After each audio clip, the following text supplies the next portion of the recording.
Good evening, and thank you for joining us for this webinar about the Lower Thames Crossing Community Impacts Consultation. Today, we'll be providing you with an update and summary of the impacts of our proposals on the community and the environment, and how we plan to mitigate them, specifically this evening for the Kent area. To be clear, this isn't an exhaustive account of all the impacts and proposals. Rather, we're providing you with an overview of some of the more notable elements and the changes since our design refine consultation last year. There are many other ways that you can ask specific questions, and I'll give you more details about that in just a minute. But first of all, let's introduce ourselves. My name is Sarah Walker and I work for Highways England, and I'm going to be moderating today's webinar. Good evening, everyone. My name is Steve Roberts. I'm the engineering design lead for Lower Thames Crossing project, and I'm here this evening to help answer your questions a little later on. Good evening. I'm Tim Wright. I'm head of consents for the Lower Thames Crossing, and I'll be working with Steve to answer your questions. We also have Emma and Charlotte with us this evening, who you can see on camera throughout the webinar. They are British Sign Language interpreters, and they're going to be providing sign language translation for those in attendance who are deaf or have hearing impairments. Should you wish to expand the view of Emma and Charlotte at any time, then simply hover your mouse over their camera and click the button to expand. The webinar also has live captions. So today's webinar is going to be split into three sections. The first section is a live introduction to the scheme, which is presented by me. The middle section is a pre-recorded presentation outlining some of the changes with a particular emphasis on the Kent area. Now, we all know that sometimes on Zoom calls and virtual videos can fall over, so we took the decision that we thought it'd be better to pre-record this section, which we did earlier on today. Our final section will, of course, be the live Q&A section, where Steve and Tim will be available to answer all your questions that you may have about the consultation. So we're going to begin this evening with an introduction to the Lower Thames Crossing project and give you an overview of why we're consulting again. We'll also let you know how your feedback from previous consultations has shaped the project, about some recent changes, and then the impact of the construction and operations the road will have on local communities and on the environment. At the end of today's session, we'll be holding a question and answer session where we'll be taking and answering your questions about the community impacts consultation. We've produced a number of documents that will help explain our plans. As we move through the webinar, we'll signpost where you can go to find more information on any particular topic. These include the guide to our consultation, which is an overview of all the information included in the materials and includes directions on where you can find more detail in some of the technical documents. The construction update. This is an overview of the methods that would be used to build the new roads and tunnel and changes to existing utilities infrastructure. It also details the measures proposed to mitigate potential adverse effects of construction. The operations update provides information on the new road, the junctions, the tunnel, utilities, environmental design, and green infrastructure. It also includes changes we've made since the last consultation, some of the updates to our traffic forecasts, and how the new road would impact the environment. And if I could recommend one document to you, it would be the ward impact summaries. These documents go into a lot of the detail about the changes and impacts the new road may have near you during its construction and operation. This covers topics such as changes to traffic, noise, and air quality. The You Said We Did document is a summary of all the responses that we received during our 3 previous consultations, and it shows how these have been used to further refine the project's design. And last, but of course not least, we have produced a series of maps to help show you the project during construction and when it's open to traffic. And there's also an interactive map on our dedicated consultation website. If you do have any questions, please do post them as and when they come to mind. Post them in the chat and we'll answer as many as we can at the end of the presentation. But of course, there are a range of other ways that you can ask questions. If you want to speak to someone, you can book a telephone callback from a member of the project team, or simply come along to one of our consultation events. All the consultation materials will be available on our dedicated website, or you can ask for a printed copy to be sent to your home free of charge, or just pick up copies at libraries or civic centres near the proposed route. We'll cover these again at the end and highlight the many different ways that you can make sure that you have your say. So now our pre-recorded section will begin, and I look forward to talking to you again soon.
Hi, My name's Claire Donnelly and I'm here to take you through the details of the Community Impacts Consultation. There's quite a lot of it, so I'm going to be joined later by my colleague John Barkman. Just to recap on that video, the Lower Thames Crossing is a proposed new road connecting Kent, Thurrock, Havering and Essex through two 2.6-mile tunnels beneath the River Thames. It would almost double road capacity across the river east of London, boosting local, regional and national economies while offering new connections and better journeys with fewer delays. On the south side of the River Thames, the new road would link to the A2 and M2 in Kent. On the north side, it would link to the A13 in Thurrock and the M25 in Havering. So let me start by telling you what we're consulting on.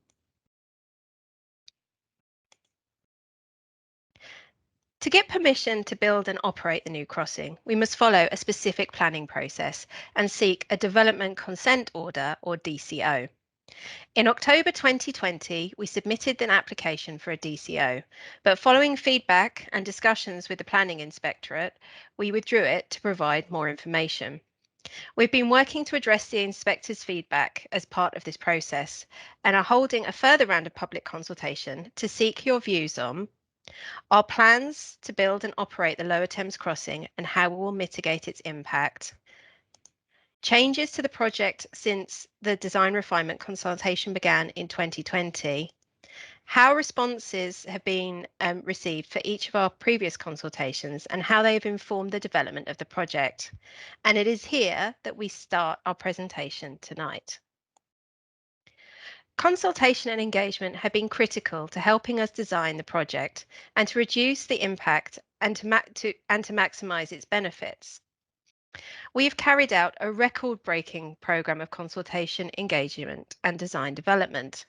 Over the past 8 years, we've been in public consultation for over 350 days, with almost 900,000 of you giving us your views. In 2018, we held a statutory consultation to provide members of the public and anyone with an interest in the project with an update of the route as well as the opportunity to have their say. This was followed by a supplementary consultation in January 2020, which was held to obtain people's views on the changes we made as a result of feedback from our statutory consultation and from technical engagement with stakeholders.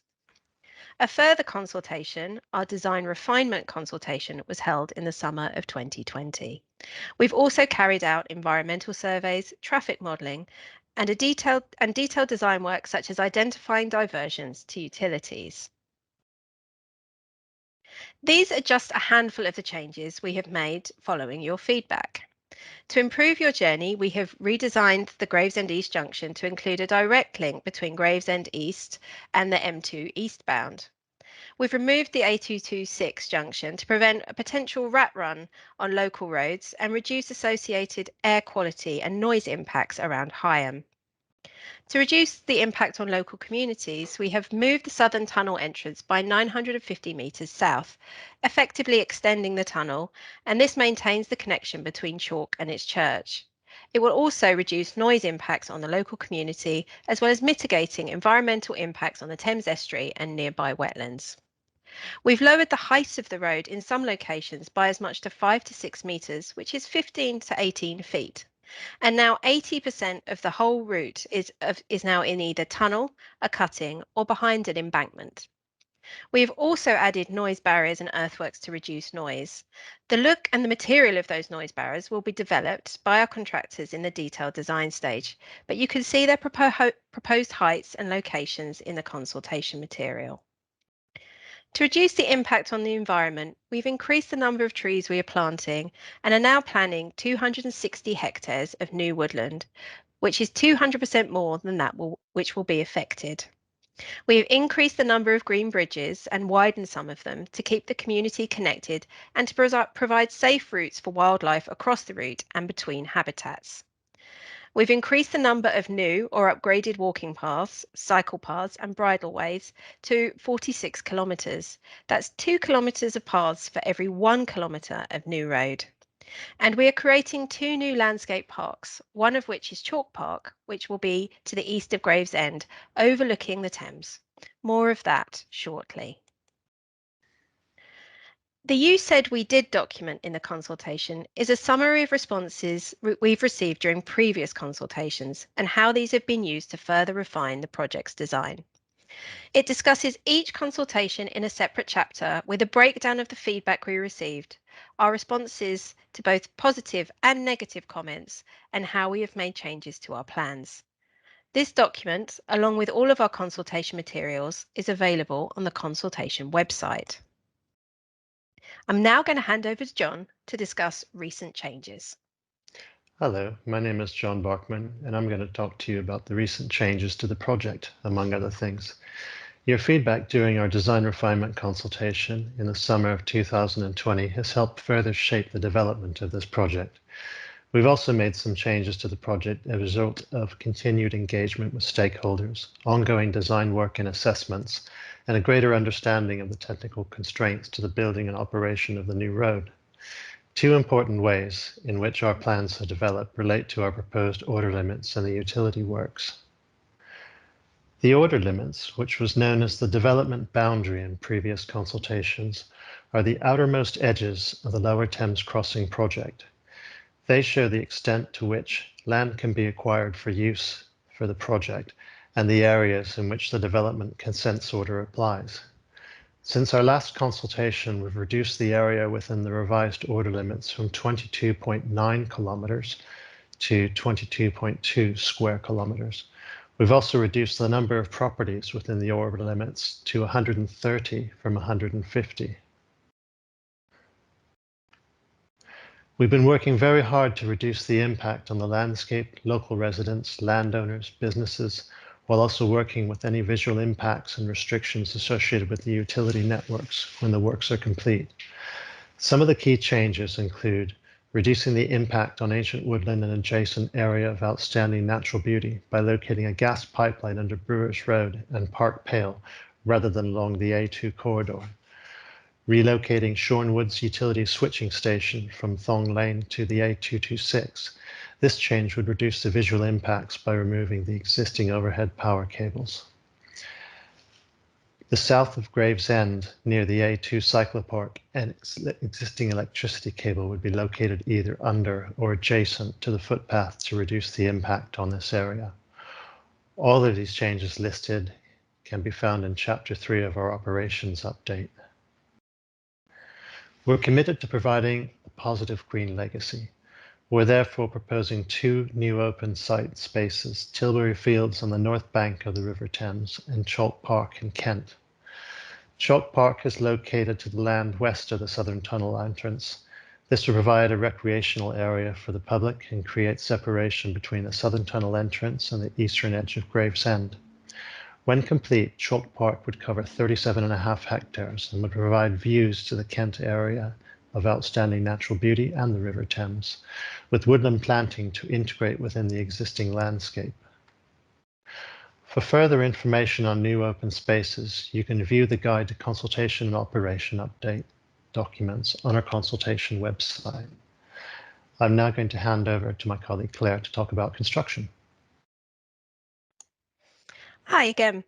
So we are absolutely committed to reducing the impact of building the new crossing on you and the environment. In this section, we'll give you a brief overview of where we plan to be working in your area and cover the sequence and timing of the work, its potential impact, and our plans to reduce that impact. You can also find out more in our construction update document on our website, and the detail will be broken down by your area in the ward summaries documents. Our work will be divided into 4 construction sections to help make sure they are delivered on time and with the minimum impact on local communities, the environment and road users. There are 2 of these sections in Kent. Construction Section A stretches from Gravesend East Junction in the west to the south of Higham in the east, with the bulk of it in the area between Gravesend and Chalk. It includes works along the A2-M2 corridor, the proposed junction with the A2-M2, and carriageway works as far and including the proposed Thong Lane North Green Bridge. There are 2 proposed construction compounds within this area, or Section A. Our Marling Cross compound would support the Gravesend East Junction works. The compound already exists and has been used as a base for our staff that are carrying out pre-construction investigative works for the new road. The site access will be via the existing Hever Court Road entrance, which would remain during construction. The second, near Thong Lane, will serve the other construction subsections in Section A. The main access to the site for all works vehicles would be via the eastbound A2. There would be a secondary access on Thong Lane. HGVs, though, would use the A2 as their primary access rather than driving through Thong Village.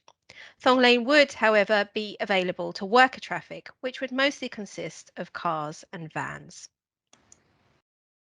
Section B, shown here on the map, covers from where Thong Lane meets Vigilant Way up to the A226 Rochester Road. There is also a section of compound over in Thurrock, where the tunnel boring machines will begin their drive underneath the Thames towards Kent to drive the tunnels. It includes the work needed to construct the tunnels and the approach road, as well as a ground protection tunnel, which is a small tunnel which would run from south of Lower Higham Road to north of the Medway Canal and the North Kent Railway Line. There are 3 proposed construction compounds in Section B. The largest is the Southern Tunnel Entrance Compound. This would provide welfare and construction support for the works. It would be a large site of around 163 hectares in size, which would be located south of the Ramsar area with no direct connection to the Thames. A temporary one-way internal access road would be built off of the A226 to provide access for construction materials, equipment, personnel, and for the emergency services. The access road would be built to limit disruption to other road users in line with the standards required for HGVs. Other compounds are required at Milton and the A226 Gravesend Road, which you can see here on the slide. These are required to support the ground protection tunnel for ground treatment works beneath the Thames estuary and the local wildlife sites. While the site is established, access would be provided from Gravesend along Lower Higham Road. A dedicated access road would be built across the field from the A226 to the south for the delivery of the ground protection tunnel boring machine components and the larger HGV loads. Construction in each section would typically cover 3 main phases of works. This includes the initial works, which would be setting up the construction compounds. The main works, which would include the construction of the highways north and south of the Thames and all elements of the tunnels and their approaches, as well as the utilities and the environmental mitigation works. The third phase is testing and commissioning, during which we will make sure that the new road and the infrastructure is safe and ready for use. Here is a program for the works in Section A. As you can see with the works around the A2, M2, in order to reduce the impacts on local roads and communities, we are working in different areas at different times.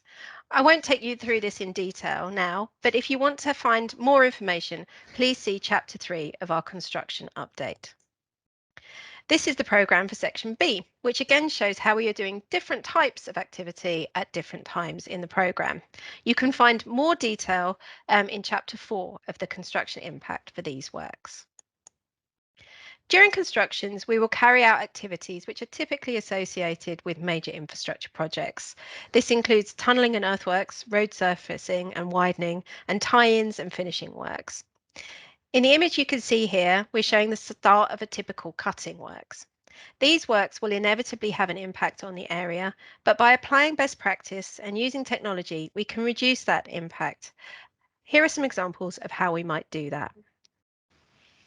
In terms of traffic, we would build dedicated haul roads to significantly reduce the number of construction vehicles using roads near to the project, and we would promote car sharing and public transport to reduce the number of staff cars using these roads too. We would use established practices and developing technology to minimise the impacts on the environment and road users, such as consolidating materials into fewer deliveries. Construction areas and compounds would be located to support distinct works, reducing the need for vehicles and materials to move through the community to each location. A delivery booking system would plan and monitor vehicle movements. We would encourage multimodal transport using a combination of water, rail and road to optimise the transport and delivery of materials. We would employ best practice planning, and all of our contractors would produce construction logistics plans. And we would protect vulnerable road users by introducing appropriate measures to protect walkers, cyclists, and horse riders. By using the methods we mentioned previously, we will reduce our impact on local traffic, but during construction, some bus routes would still need to be temporarily diverted or changed.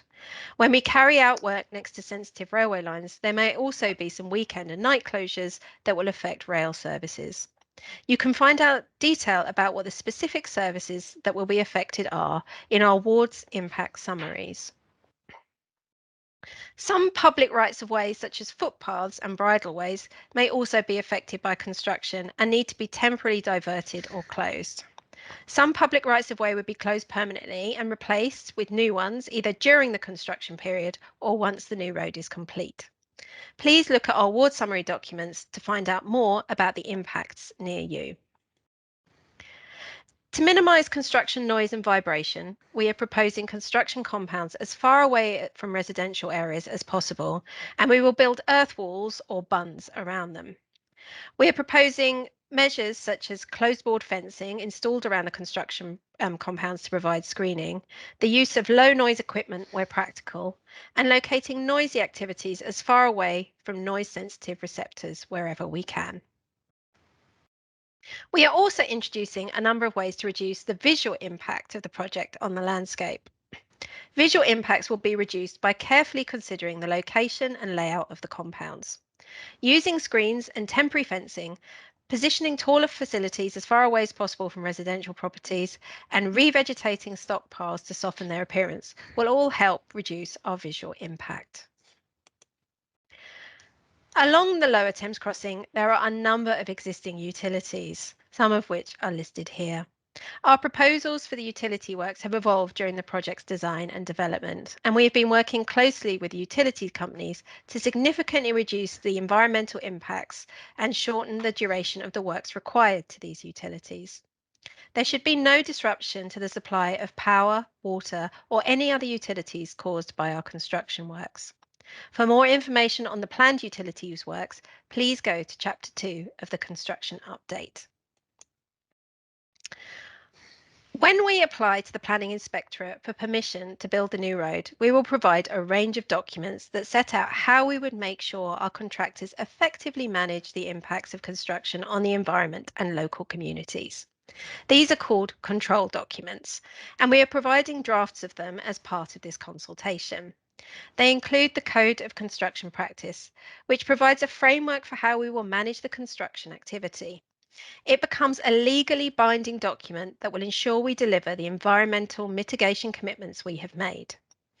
If we get permission to build the new road, the control documents will be developed further by our contractors, and once the detail is agreed upon, those contractors would have legal obligations to comply with the conditions that they contain.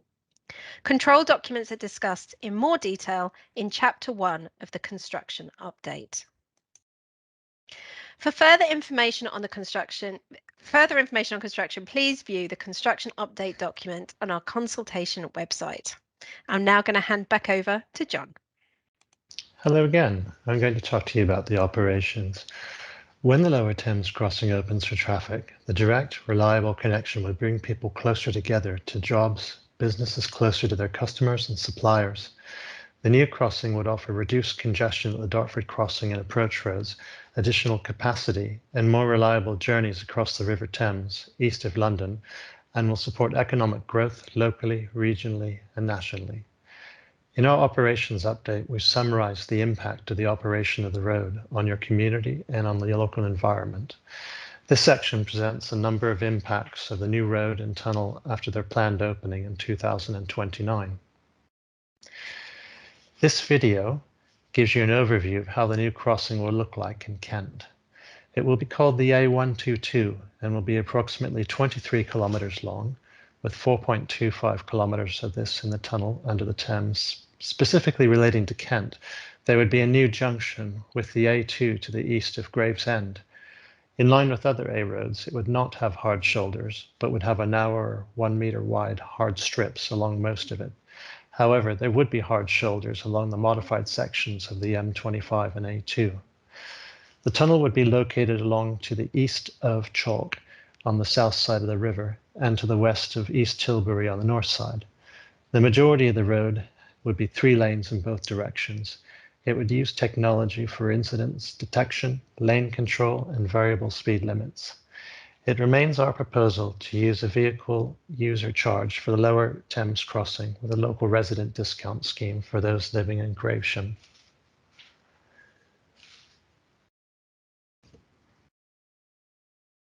We've carefully assessed the road network in the area and predicted how it might perform in the future, and without the crossing, known as the do something and the do minimum scenarios. If the Lower Thames Crossing was not built, it is expected that high levels of traffic using the Dartford Crossing would lead to an increase in incidents, increased journey times, and more delays where traffic conditions were worse than typically experienced. We predict traffic would increase by nearly 12% in the morning peak and nearly 28% higher in the evening peak if the project were not built. As a result of the Lower Thames Crossing, these are predicted to be improvements in how the road network and operations around the Dartford Crossing on the other roads in Gravesham and Thurrock. On the wider road network, conditions would remain largely unchanged, but congestion is predicted to increase on some roads, particularly close to the project. When built, the level of daily traffic using the Dartford Crossing would fall on average by 21% in 2029 and 14% in 2044 compared to the do minimum scenario. Average speeds on part of the network would rise and journey times would become more reliable. In our operations update, you can find precise maps of the impacts in your area, but to summarize, on many roads to the west of the project, such as the A2 and the Dartford Crossing, the number of vehicles would fall when the Lower Thames Crossing opens. However, roads and approaches to the new crossing, it would see an increase. You can find out more about in our guide to construction and operations update. We've developed measures to reduce the noise and vibration at sensitive locations such as people's homes or on wildlife along the route and along some existing roads. For example, we've located the road as far as reasonably practical away from noise sensitive locations. We've also designed the new road to be at low level with approximately 80% of the route in a cutting, false cutting or tunnel, and used earthworks where possible to reduce the noise. Mitigation measures will also include the use of low noise road surfacing technologies on the new and resurfaced roads and noise barriers at certain locations along the route where earthwork measures are not possible. In regard to vibration, the impacts of road traffic vibration would not be significant because the Lower Thames Crossing road surface would be constructed in accordance with highway specifications that ensure a smooth road surface. The main methods of controlling noise, where practical, would be to design the road with landscape features such as cuttings and bunds or walls of earth. However, where the impacts are greatest, we would install acoustic barriers in addition to these earthwork features. The use of low noise surfacing would also reduce the traffic noise once the road is in use. This map shows the noise barriers and where these have been incorporated into design along the A2 and along the road north of the proposed A2M2 junction. Here's an example of where our noise barriers are located. You can find out more about the location of the proposed noise barriers in Chapter 5 of the Operations Update. And this image, which is contained in the Operation Update, shows the areas in Kent with an adverse or beneficial change to traffic noise in the opening year.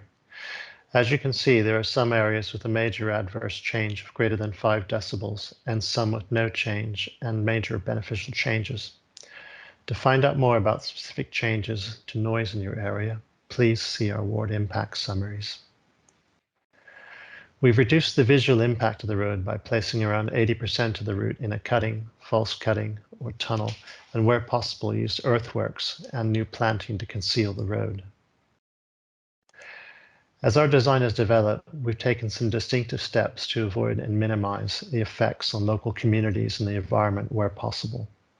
Some examples include a tunnel set back from the protected wetland to mitigate the effects of bird species, reducing working areas to mitigate habitat loss in ancient woodland and SSSI sites, designing 7 green bridges to connect habitats and species on either side of the new road, creation of habitats and protected species, and forging new green corridors to join habitats along the project. But where we've been able to, we've gone further, and we will be delivering a net gain in biodiversity value across the Lower Thames Crossing area. This includes 260 hectares of new woodland created, a 200% increase, over 400 hectares of arable land converted to semi-natural habitats, 40 new ponds, a 40% increase, 80 kilometres of new hedgerow created then lost, a 120% increase, 7.3 kilometres of new ditches, a 10% increase. There are likely to be impacts on journey times for some bus and coach services if the traffic speeds of the road they use change once the new road opens. Most of the routes would not be affected, and the impact of the individual passengers would depend on where they get on and off at a particular service. For example, a commuter coach along the A2 would travel at a lower speed east of the new crossing, but a higher speed west of it. For further information on bus routes that would be affected can be found in Chapter 4 of the Operations Update. Working with local communities and organisations such as Sustrans, a UK walking and cycling charity, we've developed a programme of improvements for walkers, cyclists and horse riders that would connect local communities with green spaces and promote active travel choices. Following previous consultations and targeted stakeholder engagement, we developed a walkers, cyclist and horse rider strategy, which we shared at our design refinement consultation, and this examined the value of existing and potential routes. A list of possible opportunities was developed that would result in 46 kilometres of new, realigned or improved footpaths, cycleways and bridleways. In determining these, we considered such factors such as connections to employment, education, recreational green space, as well as addressing historical severance. More detail on assessing environmental impacts and mitigations is available in Chapter 5 of the Operations Update, and local information is available in the ward impact summaries. This slide shows the potential new and realigned and improved walking, cycling and horse riding routes south of the River Thames. These routes include recreational routes around the A2 junction and the Southern Tunnel entrance. This would connect green spaces and points of access to public rights-of-way network. This also includes the realignment of National Cycle Route 177 south of the A2, combining walking, cycling and horse riding routes with access tracks to minimize impacts on the landscape. I'm now going to hand back over to my colleague Claire. Thanks, John. So, we fully understand that many people have concerns about the effect the project will have on air quality. Although during operation of the Lower Thames Crossing, some areas are predicted to experience decreases in air quality due to the changes in traffic flows across the region, there will be improvements in other areas and an improvement in air quality in the project-wide area overall. One of the key aims of the project is to relieve the congested Dartford Crossing and its approach roads and improve their performance by providing free-flowing north-south capacity.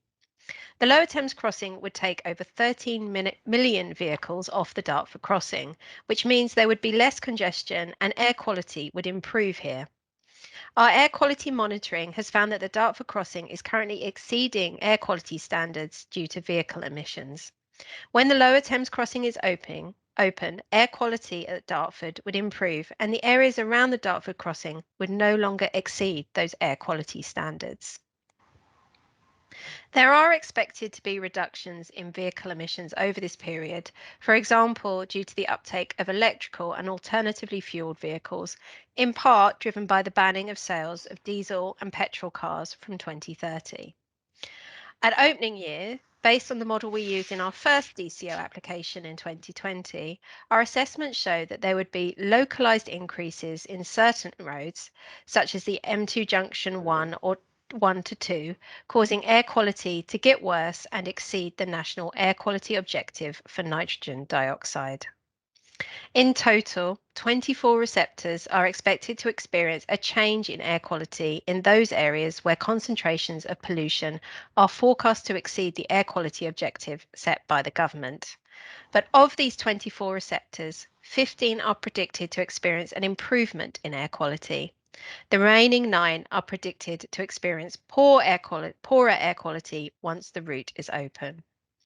Our air quality assessments are based on the traffic flows predicted from the traffic model, and this is explained in Chapter 4 of the Operations Update. One of the biggest operational changes as a result of the Lower Thames Crossing is an improvement to traffic flows and a decrease in journey times across the River Thames and across many parts of the Lower Thames area. One clear benefit of this is better, faster access to existing jobs in the local and wider area. In our ward impact summaries, we flag how many existing jobs this brings to within a 30-minute or 60-minute commute of your local area. In this area, the largest increase within a 30-minute journey time by car would be the Singlewell ward in Gravesham, where residents would be able to access more than 200,000 additional jobs, which is a 50% increase. When you look at the jobs that you could reach within an hour commute, the increase is even greater. The largest increase in a 60-minute journey time by car would be for Chalk, where residents would be able to access nearly 800,000 additional jobs, over a 40% increase. These journey times are based on travelling at a morning peak between 7 a.m. and 8 a.m. You can find out how many additional jobs will be within reach of you in our ward impact summaries. You can find out more information about operations when the road is open in our operation updates generally. Our ward impact summaries are among the documents produced for this consultation, and each chapter includes a ward-specific overview of the impacts and the benefits during construction and once the road is open, on topics such as environmental impacts and the impacts on the community. The wards included are those that are directly affected by the project, or if the order limits fall within those wards. To make the ward summaries more user-friendly, we have split the document into 3 sections to cover wards to the north and south of the river. The south section covers 10 wards, which are listed here on the screen, and along with the ones north of the river. In each chapter, we summarise the current situation and explain how construction and operation would affect the ward. We set out what the impacts are predicted to be and the measures we would use to mitigate them. Where there are no impacts, we highlight this. The ward summaries cover those things you can see on the screen, i.e. traffic, public transport, footpaths, bridleways and cycle routes, visual, noise and vibration, air quality, health, biodiversity and contamination management. To find out more about our construction and operational impacts, please look at the ward summary impact for your area. And with that, that's it from us. So we'll hand you back over to Sarah for the live Q&A. Hello, a lot of information to take in there. Thank you all for listening. Thank you to John and thank you to Claire. So this marks the end of the pre-recorded section of this webinar. And as we mentioned at the start, our goal today is to give you an overview of the changes we've made since our design refinement consultation last year, as well as our plans to build and operate the Lower Thames Crossing and how we will mitigate its impact. If you'd like more detailed information, we suggest visiting our website, www.ltc-consultation.highwaysengland.co.uk. And there you can access a digital copy of all the consultation materials. And so we figured you probably wanted a quick break now. So we're going to take a quick break for 3 minutes. And then we'll be back to run through some of your questions that you've submitted before and throughout this webinar event. We've had a question in on whether we're going to be considering 24/7 working. Tim, I wondered if that was something that you could take. Absolutely. So we've developed more information on our construction programme, and that includes our planned working hours. Previously, we have proposed 24/7 working for the tunnel, and we're still proposing those hours for the tunnel works. We've given a little bit more information about what that looks like around the south portal as the TBM breaks through and we then extract the TBM. So not for the full duration of the south portal, limited there. With the exception of the tunnel activities, normal working hours are proposed to be 7 AM to 7 PM on weekdays, 7 AM to 4 PM on Saturdays, with some preparation and finish times. But we have identified some additional locations where there's a need to carry out limited overnight works. These are to reduce disruption caused by our works to roads, trains and utilities, where it will be safer for the public and our staff to do these works overnight. In Kent, these locations include the electricity cables over the HS1 rail line and Thong Lane gas pipelines, as well as some works connecting roads. We would work with the local authorities to manage any impacts on the local communities. And you can find out any information relevant to your specific area in our ward impact summaries, where we talk about what 24/7 works we need to do and how these might affect you. Thank you, Tim. Just looking at some other questions coming in now, and I think we've had a question about the construction crossing site at Thong Lane that's going to be there during the construction phase, asking at what point is this crossing expected to be up and running and for how long? Steve, is that a question for you? Yeah, of course. Yeah, I'll take that one. Yeah, so there is a proposal to have a crossing point on Thong Lane. It will be in place from the start of our work, so roughly around 2024, and that will be until the new green bridge on Thong Lane is established, so that we can then access underneath that new green bridge. I would say though that that does sound like a long time. Appreciate it. It will be a carefully controlled crossing point. I should expect that there will be measures in place to have wheel washes, etc., for example, so that construction vehicles don't put muck on the road. And also, it is not expected to be a heavily used crossing, because the works to the south of Thong Lane that form the A2, the junction with the A2, will be accessed mainly from the compound, which is going to be established just off the A2. And then the works to the north for the tunnelling contract will be accessed mainly from the A226. So that crossing point will on Thong Lane will mainly be for the area in the vicinity of the construction of the Green Bridge. So yes, I hope that answers the question. Thank you. Thanks, Steve. Now a question on a subject which we know is really important to everybody, and that's one of air quality. We're being asked in general, isn't this whole project going to make air quality worse? Tim, can you shed some light on that, please? Certainly.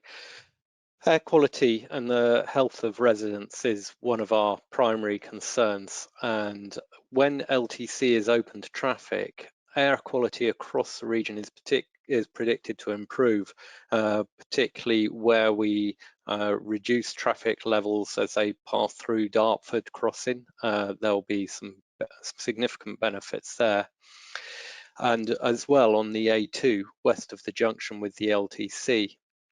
There are locations where the air quality is predicted to get worse, associated with increases in traffic flows, as was explained by John in the webinar. Particularly along the A228 and the M2, there are some increases in traffic flows where we do see a worsening in air quality. However, the overall picture is an improvement in air quality across the region. During construction, the construction activities will create dust, and we are putting in place a lot of control measures that are set out in our consultation materials. One of them, as Steve suggested or talked about, was the control of movement of vehicles onto the road to make sure they don't track dust onto the roads. We'll also have dust suppression on the construction sites and air quality monitoring in order to understand and make sure that we control any dust impacts and avoid creating too much of a problem for residents as we go through the construction programme. Thank you. Okay. Another question. We're being asked, how are we disposing of all the material that's cut from what are going to be considerable excavations? Steve, what can you tell us about that? Yeah, so we do have a significant cutting in the south on the approach to the tunnel. It does generate a lot of material, as you might imagine. Some of that material is going to be used in the construction of the A2 junction, but the majority of it is going to be used to create a new public amenity area that we've called Chalk Park, which is to the sort of north and west of the tunnel portal. It's going to be, so Chalk Park itself is going to be a sort of undulating landscape, raised area with views to the Thames to the north and Sean Woods Country Park to the east. And so that new facility will deal with the majority of the arisings from the cutting. So that should, according to our cut fill balance, should minimize the number of vehicles having to take material off site. Thank you. And on Chalk Park, and we heard a little bit about it in the pre-recorded video, but we've had a couple of other questions on Chalk Park, which both of you may be able to help with. Someone's asked, where did they find the proposed design for Chalk Park? Where can they see that in our materials? And also, how will the park maintenance be funded, or the management of it be funded? Yeah, if I take Steve, the bit do you about want to talk to the locations? Yeah, I'll take the first bit. So actually, there's in one of our documents, which is called the operations update, there's a section in there, page 108, I've got it in front of me, which describes the Chalk Park proposal, and there's a visualization of it as well on page 109 opposite, which sets out clearly how we intend to use that area. As I said a moment ago, the intention is to use the material that arises from the cutting to place in Chalk Park to form that new landform and recreational area. There will be some informal paths to link into existing and proposed public rights of way. The boundary will have a wooded area, and as I said before, there'll be views from this new area to the Thames and to the east as well. So yes, have a look at the operations update, and there's a good description in there. I believe the sort of location of Chalk Park is set out in the map books as well, if you're struggling to find it. Tim, Tim, was do you there want anything to you talk wanted about to add to that? about the maintenance? So the other question was about maintenance. So Highways England will be responsible for Chalk Park and the maintenance in the future, as well as providing a new public space. It does provide essential mitigation for the scheme. So it's important that we take responsibility for the long term of that park. Thanks, Tim. You might have disappeared from view. Your camera might have just popped off there, but we could hear what you were saying loud and clear. Next question. So this is about noise this time. We've had air quality. This is about noise. Have there been any improvements to the noise mitigation for the residents of Riverview Park? If so, what are they? And what difference is it going to make to local residents? Steve, one for you, perhaps? Yes, environmental matters are not my forte. I'm an engineer, but in terms of minimizing noise impacts, the fact that the road is in a cutting does help us with regards to noise, because the cutting helps to retain some of the noise source in the cutting. It's quite a deep cutting, particularly at the northern end as we go into the tunnel. That said, yes, the noise modelling which we've done, which is summarised in the ward summary. So if you have got access to those, you should be able to see the noise impacts in your local area, and that includes the residents of Riverview Park. To help minimize that noise, what we're proposing is some additional noise attenuation barriers, which will either be raised landform in the form of a false cutting, or more typically in this area, a fence type structure, which may be planted to help mitigate the visual impact of a fence. But the fence will help to contain the noise and minimize the impact. Yep. Thank you, Steve. Thank you. And we've had a couple of questions come in about surface drainage. Tim, can you answer how is surface drainage going to be dealt with? Sure, and I'll answer that about construction and then about the permanent design.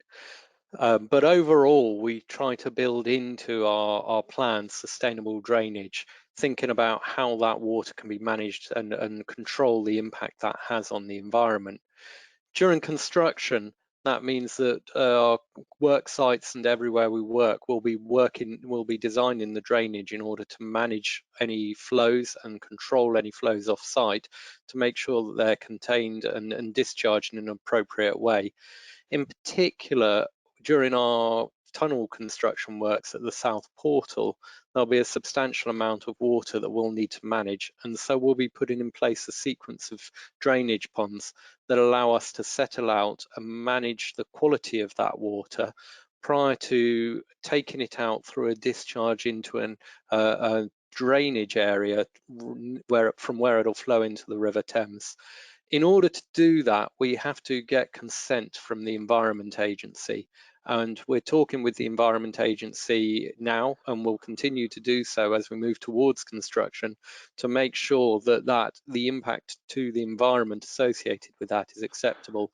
Given the sensitivity of the area, particularly the water environment, it's very important that we manage and control our drainage.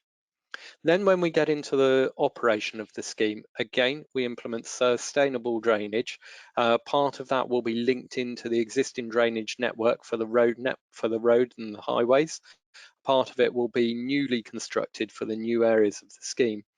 One of the larger drainage areas that you'll see on our plans, and you can see it in the general arrangement sheet 9, we have to manage a large amount of water that we'll capture in the cut-in, and also potentially associated with management of water inside the tunnel. So there's a substantial drainage area there which will be operational during the scheme throughout, and again that consists of a sequence of settlement ponds to control and manage the quality before that water is discharged. And again, any discharge of that water would have to be done with the appropriate consents from the relevant statutory bodies. Thanks, Tim. I appreciate we're giving. Sorry, Quickly Steve, add to carry that on. one, Sarah, just very, very quickly to add to Tim's answer, is that in the south here we've got predominantly chalk, as we've already talked about, and so the significant ponds that Tim has mentioned are actually infiltration basins, so they're designed to allow the water, once treated, as in filtered, to be discharged into the ground, and they work as a cascade of ponds. Thanks, Steve. Thank you. Thank you both.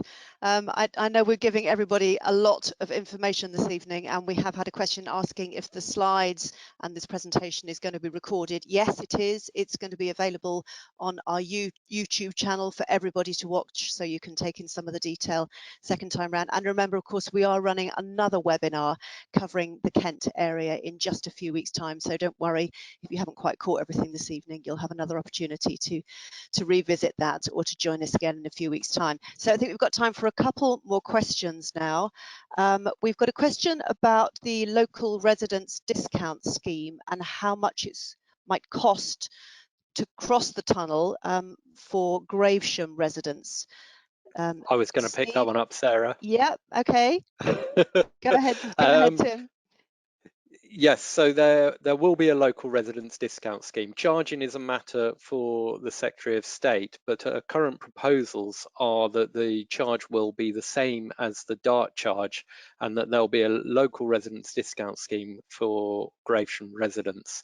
Our current assumptions are that the scheme is the same as DART charges presently in order to maintain that alignment. Thank you, Tim. Thank Sorry, you. I think, Steve, you were going to take that one, weren't you? Did And you I want to add just anything, stepped in. Steve? No, I think Tim's said exactly what I would say. It's a matter for the Department for Transport, but that's certainly our intention is to match the charging regime at Dartford. Thank you. I think we've got time to squeeze just one more question in. We've had a couple of questions, actually quite specific questions from land and property owners asking about the impact on their specific property. Tim, this might be one for you. I'm not sure that we can deal with specifics in a public environment like this and deal with individual I agree. queries. I mean, we appreciate any impact on your property is concerning, but this is a public forum, and I think discussions about individual cases are better handled through our telephone engagement line or at our events. If you want to call a line rather than attend an event, call our consultation line on 0300 123 5000 to arrange a callback, and one of our land and property team can speak directly with you and discuss your personal situation directly. You can also book a callback online on our website through to our Find Out More section. And both of those options aren't just if you've got a question about property. They apply if you've got any questions or any uncertainty about material in the consultation. If you want more information, please do use that, and we will come back to you with technical answers, technical team, or whatever is needed in order to provide the information you need for your questions. Thank you, Tim. Thank you. Probably have to wrap it up there now. We're a little bit over our allotted time. Of course, if we didn't get to your question, please do use that callback facility or come to one of our events where hopefully we can spend a little bit more time going through some of the details with you. I'm conscious that we're right out of time now, but we genuinely want to hear your views on this community impacts consultation, and remember that all the information, including our response form, is available on our website. I'm going to repeat that website just in case you didn't hear me earlier when my mic dropped out, but it is www.highwaysengland.co.uk/LTC consultation. You can find the response form there, and the easiest way for you to comment is simply by filling out our online consultation response form, but you can of course submit a response using any of the methods that we've talked about. Should you know anybody who doesn't have internet access, remember that they're also able to call us on 0800 123 5000 to provide a response over the phone, and that will count as a consultation response. Remember, you have until 1 minute to midnight on the 8th of September, that's 23:59 on the 8th of September, to submit your responses. If you'd like to comment on any aspects of our proposals from earlier consultations, please do use the other comments section in the response form. And a final reminder before we say goodbye that the consultation closes on the 8th of September, so do make sure that you get your responses in by that time, by post, by email, or through our website. So from all of us, from the team behind the scenes and those of us who joined us on the panel this evening, thank you for your time and have a pleasant evening. Bye-bye. Thank you.